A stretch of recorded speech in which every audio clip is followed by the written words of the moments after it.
Hey, y'all, welcome to Barber Shop Talk with Chris Cruz. It's always a good time around here. Plenty of laughter, encouragement, and even some wisdom. So join the talk as we go down memory lane, talk about some current events, and maybe even a little friendly diss fest. Let's get it started. So let me introduce my guests. We got famous James, a.k.a. LJ Awesome Sully. Awesome will do. Okay, awesome will do. Famous James, we got MC Hammond. You didn't even know that I called you MC Hammond behind your back, dude.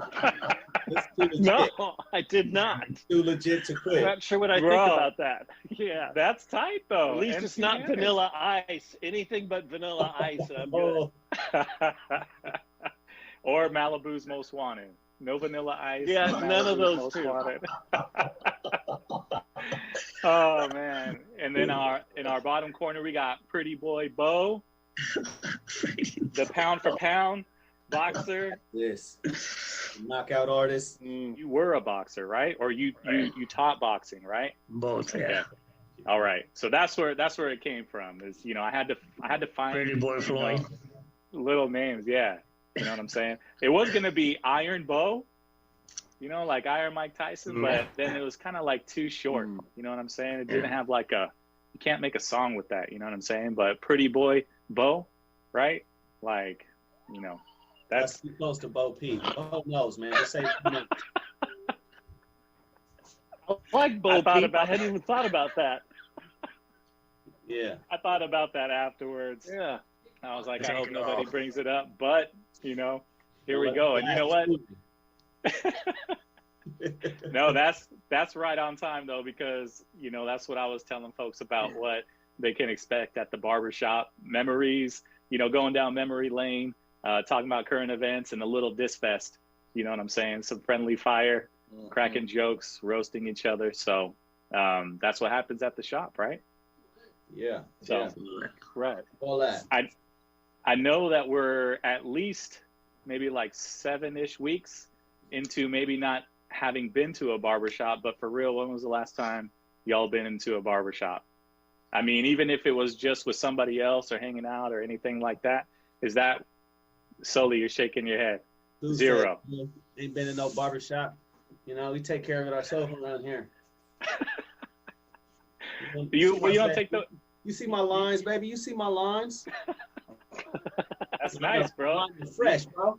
You got the fade that goes from the top down. It starts at the forehead and it just keeps running away until it's out of sight. Over the hill. I like that. Yeah, it just runs over the hill. Hairline invisible. Forget about it. I like that. Bo, when was the last time you went to a barbershop, man? I actually went to my last haircut was exactly 2 days before the quarantine. Wow, right on time. And and I requested it extra short, not knowing what was coming up. Yeah, snap, man. That's really fortunate, or you wasted a haircut. No, I'm very fortunate. MC Hammond. Lucky. Bro. Well, as some people know, not everybody, that I originally met you in a barbershop and you cut my hair 3 years ago or however many years ago it was. And knew that Jesus had put us together. It was the first time I ever got my hair cut where it took like 2 hours. You cleaned all the hair in my nose and you cleaned all the hair in my ears and you shaved my eyebrows. I mean, I was thinking, I didn't know people did this kind of stuff. For real, didn't know.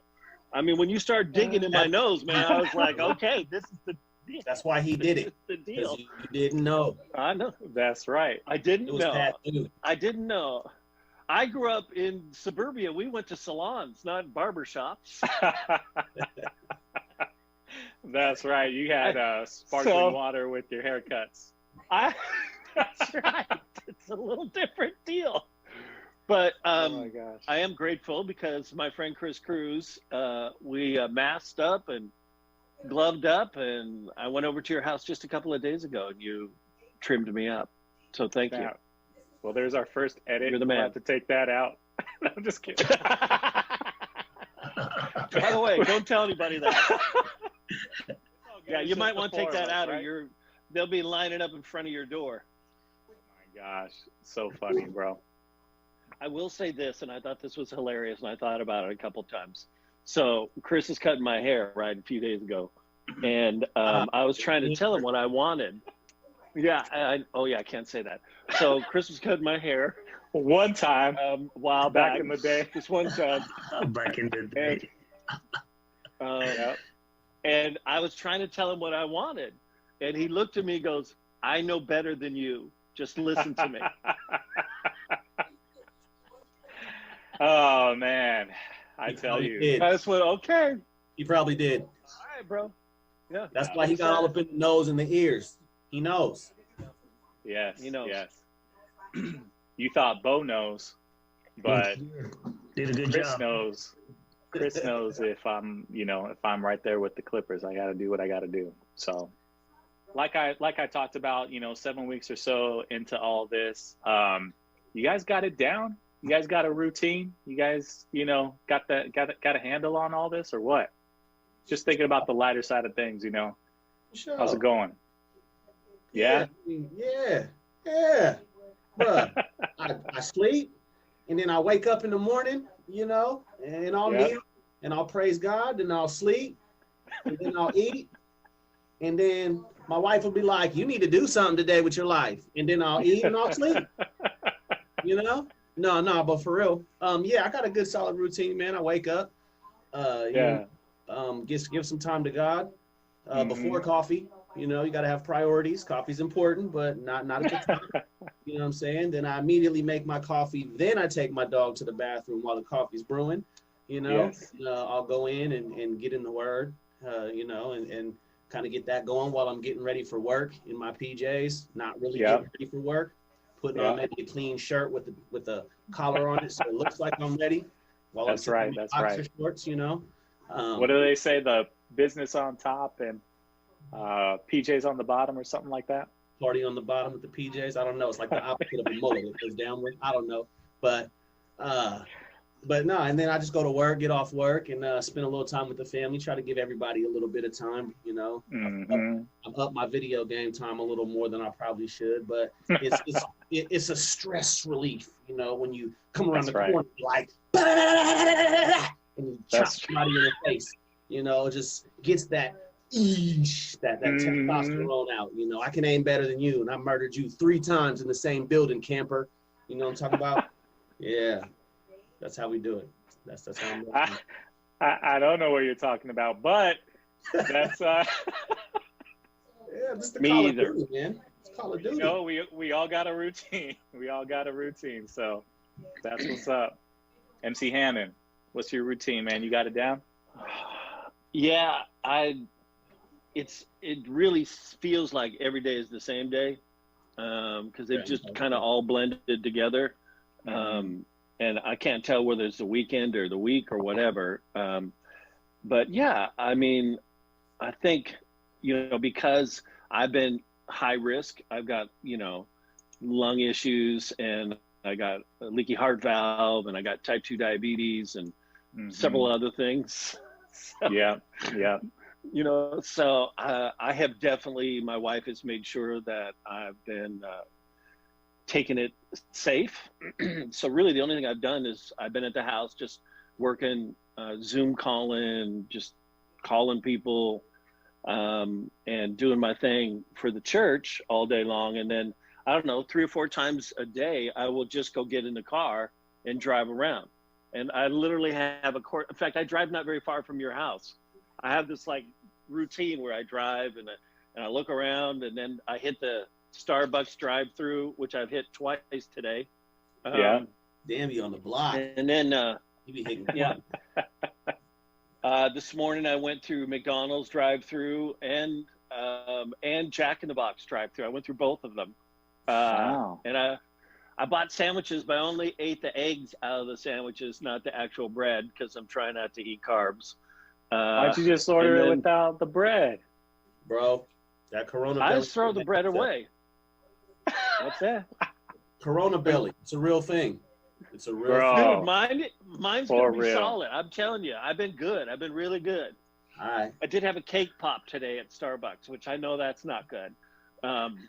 But that's really been my routine. I'll drive around in the car. I'll come back, and I have 2 audiobooks that I've been listening to. One is called Double Blessing, from the guy. What's the name of that guy who wrote Prayer, Circle Prayer? Mark Batterson. Mark Batterson, yeah. By the way, an amazing book. And I've also been listening to the book on favor that Joel Osteen wrote. And please don't judge me. Joel Osteen's my daily encouragement, so don't judge me now. You can't knock him for being good at what he does. I told Kelly, I said, every time coronavirus starts to get me down, I just go to the car, I put Joel on, and I drive around, and he tells me how awesome I am. That's right. And how awesome Jesus is. And Jesus is awesome. Right. Yes. So that's my routine. Role model. That's what's up, man. That's what's Pretty up. boy, Bo. Oh man, my life hasn't changed too much since I've been working from home for a while. But I get up right to prayer, shop, bathroom, coffee, reading. But now I'm switching every other day or so with some fishing, more early morning fishing. Yeah, loving doing that. Lately you can't see this, but I got about 5 books on my desk right now that I'm reading kind of like at the same time. Bo, that's the biggest Bible I've seen in a long time. That you ain't messing around, bro. That's the real deal. The study Bible. That's the real deal. Nice. Good for you, man. That's the thing to do. That looks like Ezekiel XL. Is that right? Ezekiel. Yeah. Man, Yep. wow. Woo. That's amazing. Dry bones, baby. Dry bones. Holy cow. So, but the one thing that's changed though, I've been having dinner with my wife pretty much every night. Nice. We eat every day, but we kind of like going around, or I'm in my office, she's doing something else, but we've been like sitting together, like really just enjoying that moment. It's really cool. That's probably being intentional about that. And I'm definitely been cooking a lot more. I don't know. I had just about the same amount of time before, but I don't know. But that's what's up. Yeah, but Okay, enjoying you it. told me this before, but I got to ask you if it's true. So you go and fish in Silver Lake, which is, we all know where that is, not very far from any of us, and you catch fish out of there, and you actually eat them. Seriously, they taste good. You mean they don't taste like duck doo-doo? If you can cook, they taste good. They come out, yeah. Oh yeah, Nice. Yeah, it's very good. That's I have to make funny. you some sometime. Yeah, you got to do it. Don't they plant those fish in there out of a big truck? Yeah. Okay. Fish, cake pops. As long as they don't dump them out of a dump truck from a dump truck, Yeah. right? I mean, if the fish came out of a fish truck, then we're okay, right? But if they come out of a dump truck, like a honey bucket truck, then that's a problem, Yeah. right? Cool, as long as they're okay. What kind of truck, Dan? A little zinc, a little bit of lead, whatever gets in their skin. If you're cool with that, you'll be all right. You have that rock gut. Okay. Digest. Gotta have a man That's belly. right. Just take a multivitamin first. There's nothing like eating the fish you catch. All right. That's true. It's an amazing experience. Well, I told you this story before, Bo, but my dad and I, we did bird hunting growing up. I got my first shotgun when I turned 11. Yeah. Yeah. What? Sorry. Yes, that's a true story. Kenmore kid. In fact, the first ducks that I ever shot were at Warm Beach, which there's a big campgrounds up there. And right below that, there's this beach where, anyway, a dike, whatever. But we used to go bird hunting. We'd kill the ducks and then, clean them up and whatever, pluck them and gut them. And then we put them in the freezer. And then they would stay in the freezer until they got freezer burn. And then we'd throw them out because nobody liked the way it tasted. So that's where it started. And that's why you order a egg sandwich and you toss the bread, right? So I'm detecting a pattern here. Or you take the bread, put it in the freezer. Once it gets burned, freezer burn, then you toss freezer it. burn. So, It goes. yeah.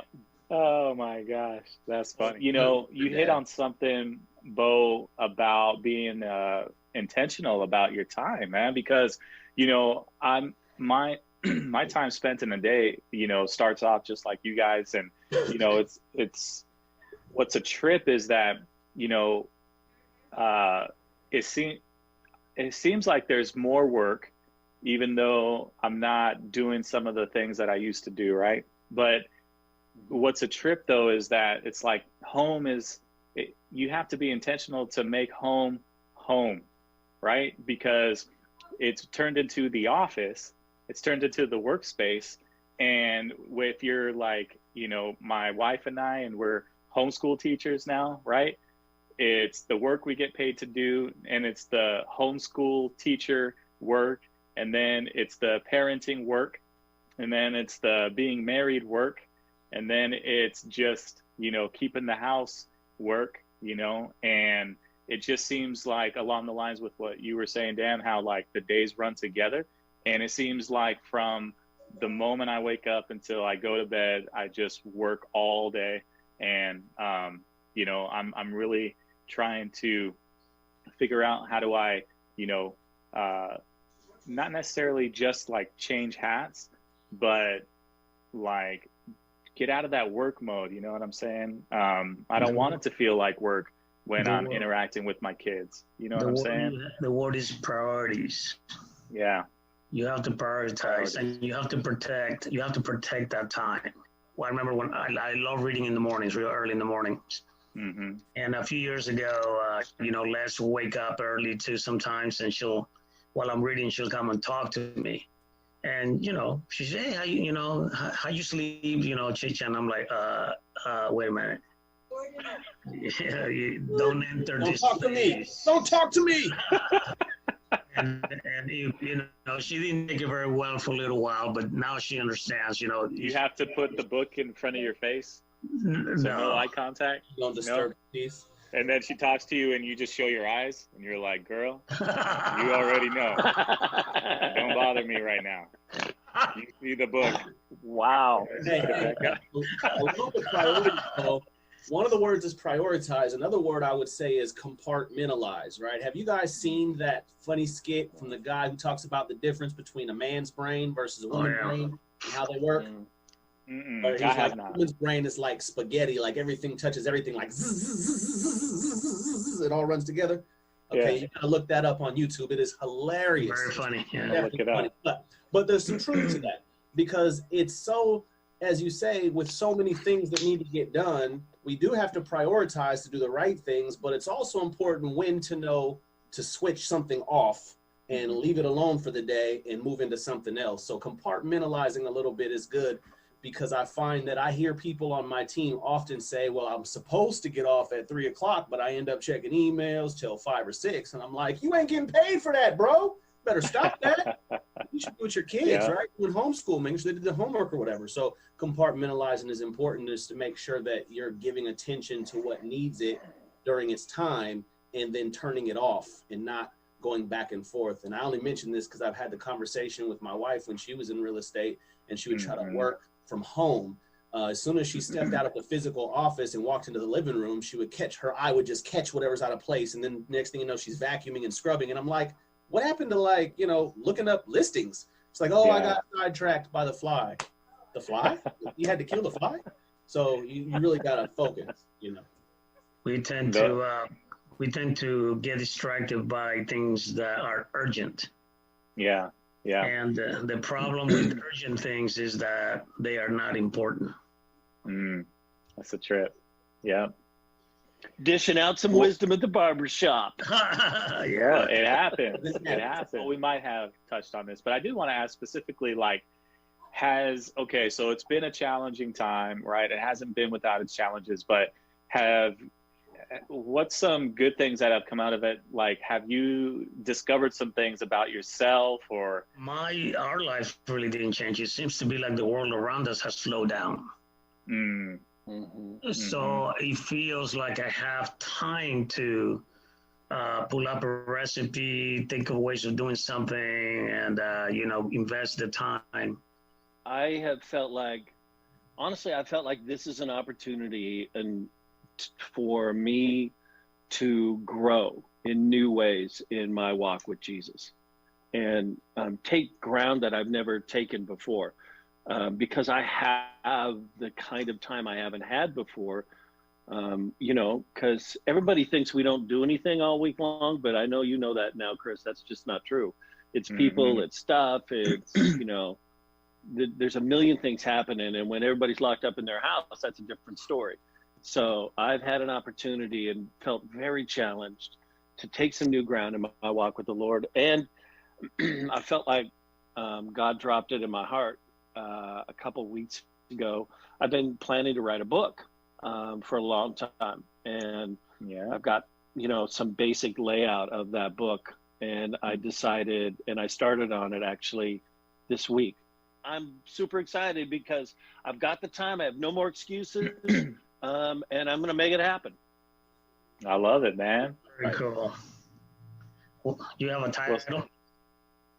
I do. Can you release that right now, though? I'll hit you up with it. Brokenness, the pathway to blessing, joy, and favor. Nice, bro. Wow. I get it. Cool. Yeah. Just with the brokenness in as the first word, right? I could just see people, they're going through the shelves, right? And then it's like, bam. Oh, yeah. What is this? Oh, yeah. You know what I mean? Yeah. Yeah, I'm excited about it. Definitely relatable to everybody if they really were honest about it, right? Or if they were ready. Yep. Famous James, awesome. Yeah. Any new talents or new discoveries, or just about, I just gave talents as an example, but, just some benefits, if you will. One of the things that I learned how to do, I would say, better over this time period is I've learned to exist in the quiet. Growing up, I remember one time I had a house that was a 3-bedroom house that had 17 people residing in it. And so the bathroom was the only place where you get privacy. And that's a very short time because someone's going to need it real quick. So it was constantly chaos, constantly noisy. And the adult was like 17. So there was structure. You just don't make anybody bigger than you mad and you be safe. And if somebody bigger than you gets mad, you get hurt. And it was always noisy and stuff. So I just grew up in an environment full of noise and chaos, and I just adapted to that. So even as I grew and had my own kids, it's not chaos, but there's still noise. There's sign of life. So during this time, there was a lot of time where none of the kids were around, and it was just me working and my wife on the computer working and the dog waiting for me to come alive, because usually she sees me as playtime. Now she sees me, I'm working, I'm boring. So it was just quiet, eerily, the silence was deafening. And so I've kind of learned how to be still and just listen and just kind of praise God throughout the day, have a hymn on my mouth and just a praise in my heart, and just kind of just take the day as it comes. So that was probably one of the big key takeaways, was just how to exist in a more quiet world. That's a big deal. I like that. Another one was being more intentional to reach out to people. Oftentimes I'm used to, my traffic pattern is crazy. I just kind of bump into people. I meet people. I see people. I go places. I have routines and intentions, and I'm always seeing people. So it doesn't occur to me that I have to be intentional about calling someone or texting them, just saying, hey, bro, how you doing, man? I love you. Oh, happy birthday. So I don't be on social media, Facebook and stuff like that. So I don't know if it's nobody's birthday. And so I just kind of started feeling selfish. Man, I've been in my own bubble. I haven't been seeing or doing or nothing. People have been checking on me, and I've just been acting like the world revolves around me and not Jesus. So that's been a big one for me. It's just being more intentional about connecting with people. Has been kind of new. Yeah. When all this started, I just couldn't help it. Just was kind of instant, feeling, if I could say it that way, from inside, thinking that and believing that this was some really great opportunity was going to come from the season ahead, and I know, like I said, it's been challenging, and it hasn't been without its challenges and these types of things. And, Dan's getting started on that book that he's, had in his heart for years, right? Bo is, sitting down with his wife saying it's dinner time and let's enjoy this time together, right? And, yourself, Sully, talking about, how you could function, you know, and really just embrace this, you know, what you have and what's been given to you, right? Well, so I asked the question because, you know, in consideration of where I'm getting to is that, you know, there's benefits from these challenging seasons, right? Like there's something there that we can benefit from. And I thought that it was connected with something that I heard today. And it was a man talking about how when he was 18, he got saved. So he had an encounter with Jesus, and he shared that with someone who, you know, he was the person that he shared it with was a believer as well. But this man who got saved at 18, he says, I'm grateful for my life experience before Jesus, because now I know the difference, and I can, you know, really be grateful and enjoy this experience with Jesus because of where I came from and how much better it is, right? And the guy that he was talking to says, you're wrong. You're wrong in your thinking, because what is the best case scenario is that you would find Jesus ASAP, right? And I don't know, what do you guys think about that? What do you guys think about that? Dan, we'll start with you, bro. I think there is a context to be grateful for the contrast. I do think there's I think there's an argument to be made for that, because, but I would think I probably would agree with that statement, because the less baggage, the less scars that you have, the less mess that you have to fight through to get cleaned up, that you're bringing into your marriage, all those things. Obviously it'd be better to have less. I don't think there's anything awesome about accumulating baggage. Now we have a God who cleans that up and delivers us and sets us free and turns something ugly into something beautiful. That's what the scripture says. He makes beautiful things out of ashes. So, and I do think the principle, I've learned the most through my failures, much more than I have through my successes. And I think that's a fact, and that's for sure true. Here's what I do think, though, to go with that, and I haven't preached in a long time, so I feel like I got to get going here. We're gonna change the background to a podium. Yeah. It takes a while to figure out who Jesus is, and to grow in him, and to find new levels of him, and to get completely set free. The process of sanctification doesn't happen in a minute. It happens over a long period of time. And the longer you have to be conformed into the image of Jesus, the more likely the more you're going to look like him over time. I mean, that is the point, is that he wants us to look like Christ, and to think like Christ, and to act like Christ, and to be Jesus's hands and feet for the people around us. And you know what? It takes some time. And I think the more time I have with Christ, the more I want to be with him. And so I don't think there's anything glorious about having a messed up life over a long period of time. But again, I do want to say, not to just leave it like that, I do want to say that God does use every one of those broken moments to bring life and wholeness and wisdom to others. And sometimes when you've made a big mess in a particular area, you become utterly equipped to share with those who are struggling with that the answers on what it looks like to get free in that particular place. And so God takes all the difficulties we go through and uses them for others. And there's some things you just can't get by reading about it in a book. You have to go through it, period. That's what's so that's my long-winded answer. I toned it down because I was just about ready to take off. Yeah. Bo, what you got, man? What do you think about that?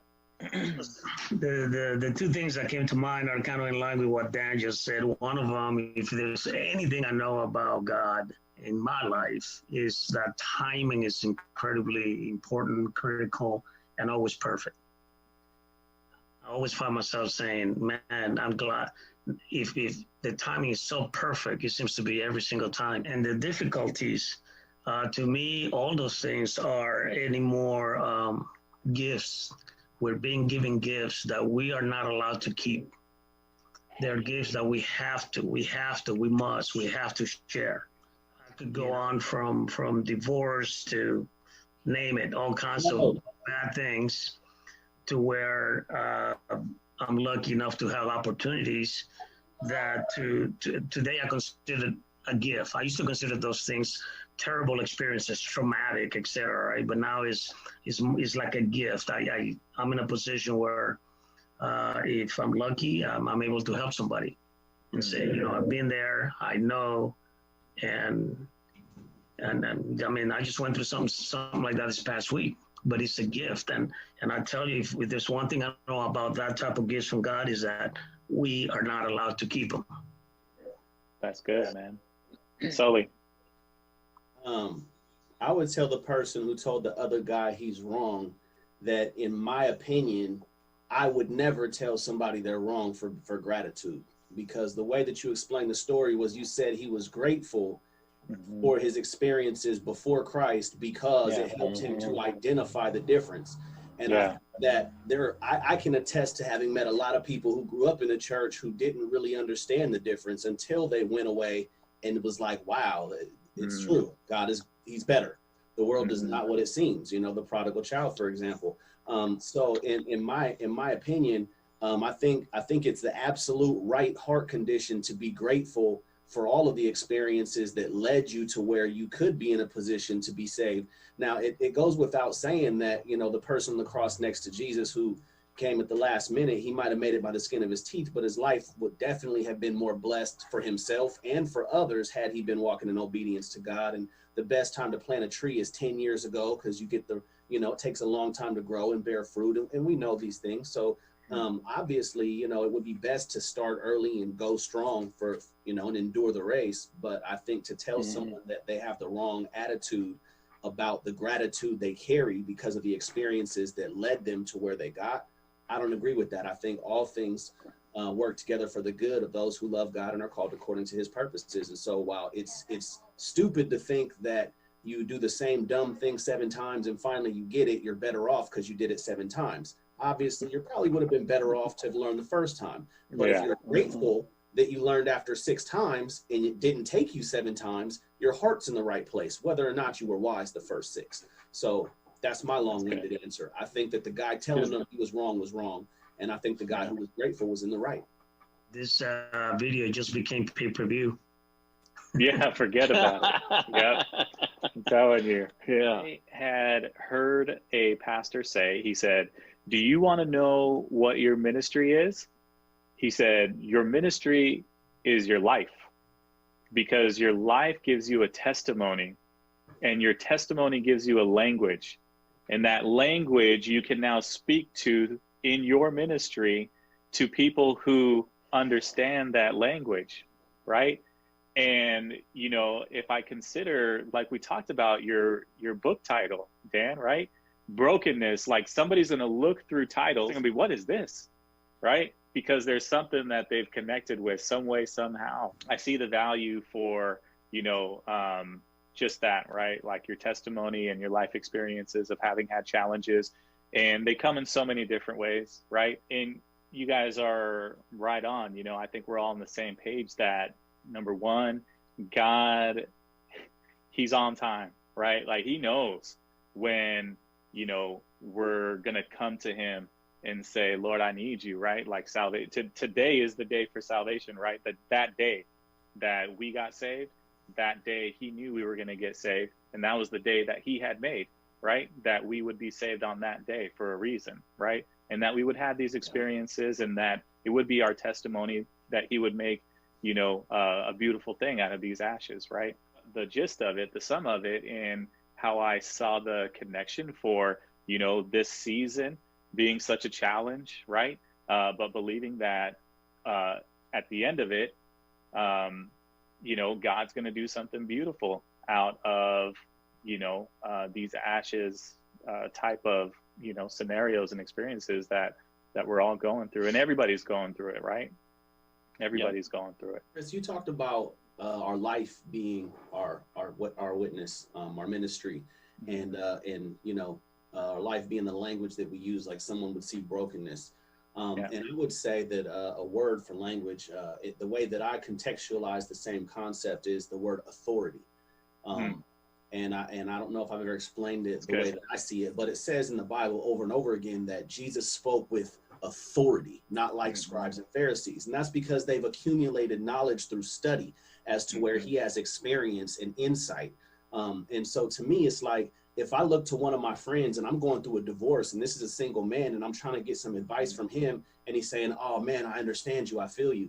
He can say that all day, but he don't have no clue what I'm going through. He hasn't felt that heart-wrenching tear. You don't know what it's like to be separated from your children for days and hours and to fight in the money and the sleepless nights and the tears. He don't know that. So he has no authority there. As to where somebody who has walked through that with grace and with God and come through the other side, they could take me by the hand and say, bro, let's pray. And they're not just praying some random, oh, God bless you, you know, strengthen. No, they're going to pray what you need because they've walked through that. They have authority in that. They have earned through experience, they've earned wisdom and they have authority because they've gone through that ahead of you. So they can impart that and share that with you in a way that the other person couldn't. And it's not that one is right or one is wrong. It's just that that's the difference between your life ministry, having gone through something and sharing it versus somebody who read something in a book and says, oh, I know a story about a guy. Right. So that's a trip. Sully's book's coming out. Who's next? You got to wait for Dan. Let Dan make his 1 million copies first. So. We got different genres. It's cool. All right. We all good. We all good. But that was good stuff though, man. And you know, y'all who are watching and things like that, y'all didn't know that the barbershop would get down like this, but that's what happens in these spaces. You know, I love Proverbs, and it says as iron sharpens iron, right? So one person sharpens and influences another through discussion, through conversation. Like, you know, just imagine if we were actually at a barbershop and we were going for a cut, right? And it was just another day and things like that. But then we got to talking and we left with more than just a haircut, right? We were encouraged. And, you know, what if we had never met each other either, right? And then I found out, wow, the Kenmore kid actually has been through some things, right?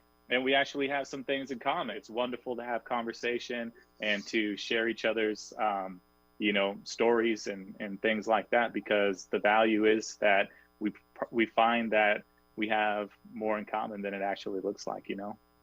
So that's a big deal. You go to the barbershop, you get you a dose of wisdom. You know, you go in thinking about, oh man, you know, I've heard conversations of young guys talking about a girl they would like to pursue, you know, but having no idea about the content of her character or what kind of person she is or what the fruit's going to be in her life or that she's going to produce in his.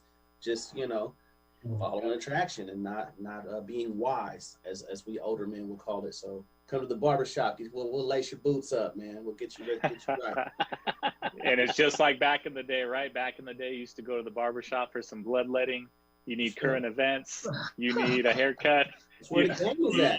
That's where the game is at. You go to the barbershop, you get game. You hear the old head talking and you learn. You know what I'm saying? That's right. That's right. And for y'all that don't know, game would be like wisdom, right?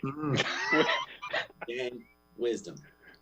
Yeah, game, that's it. Wisdom, disfest, roast. It's, you know, we got both. We cover both ends of the spectrum. So all that. Well, brothers, I really appreciate you guys. And, you know, I think this was, like I said, it's just a really special time spent with you guys. And I'm encouraged.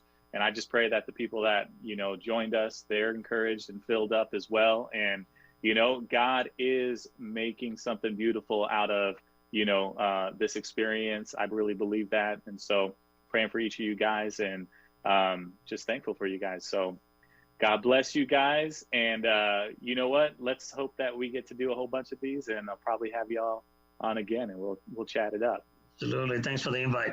Word up. All right. God bless you guys. Love you all. Big time. Love you, Sully. Love you both. Deuces. All right, y'all. That's a wrap. Thank you so much for joining us this week. I pray that you were encouraged. Please tell a friend and join us next week for more Barbershop Talk with Chris Cruz, and we'll see you then.